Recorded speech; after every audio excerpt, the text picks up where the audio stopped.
Calling from a 925 area code. Who's this? Where are you calling from? Hello, Sam, Michael, Jamie, Matt. This is Armand calling from D.C. Amon, did you say?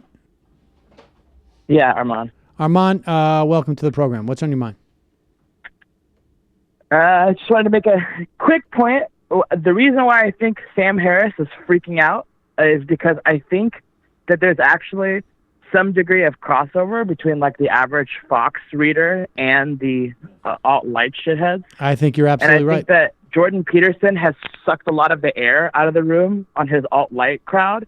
And so that's why he went so hard on the, or not why, but it's also a combination of him going super hard on the anti-Trump stuff to keep his Vox crowd in him for the like AI kind of stuff he talks about. And now that Fox has hit him, he's lost his two main really audiences, and he feels kind of pinched in the middle. So now that's why he's like going nuts. And if you get around to reading his email exchange, you're going to piss yourself laughing because I don't like using this word, but he completely cucked himself. Like he cucked himself. Ezra Klein didn't even do anything. He just sat there and destroyed himself in the email exchange. It was incredibly stupid. Ezra Klein was sitting there being like, my wife's having... And I called in about the whole like electoralism stuff. I wanted to like just expand on what I was saying yesterday. I think it also goes beyond just the idea of like winning elections, but the ability to be able to appeal to people on a more individual level as well in your organizing. So like, obviously we're all fighting for our class interests, and the class interests matter, stuff like Medicare, et cetera. And that stuff does translate over obviously to individual gains.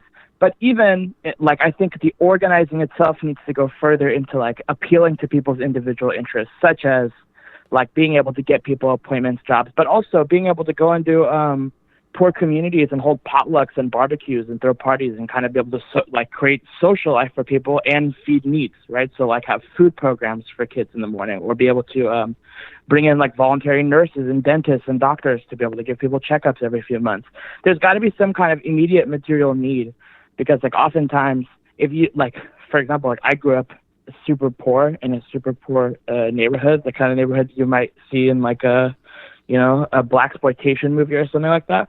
A lot of the people that I knew like don't know anything about anarchy or communism or any of this stuff, because like a lot of people I grew up frankly don't know how to read, right? Or would really struggle reading or doing any of this kind of stuff. So the idea that you're going to have a poor people's movement or try to appeal to these people and you have nothing to offer them today, right? But you think that that's going to be able to carry it. This is unrealistic. Right, this is why it's so hard to get people to the polls and get people to vote, is because there's nothing there for them immediately, a while back in their life. A while back, we had talked about a DSA program. I can't remember where it was, but they were fixing taillights of people. Yeah, like that's a really interesting. That's a really interesting stuff like idea. that is I think along the lines of what you're talking about, and providing some material. Like I think that should be the focus. You know, we're working on it as a DSA member. I must tell you, I'm on the events committee for North Brooklyn, and we're always trying to come up with ways that we can impact people's lives in a material way.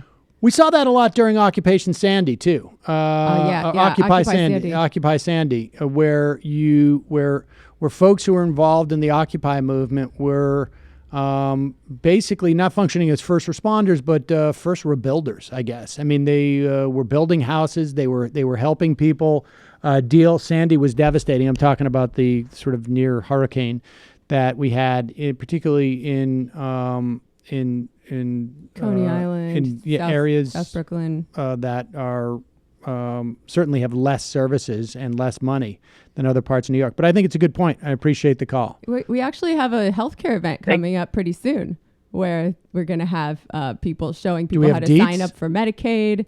We're still nailing down the date, but TBD.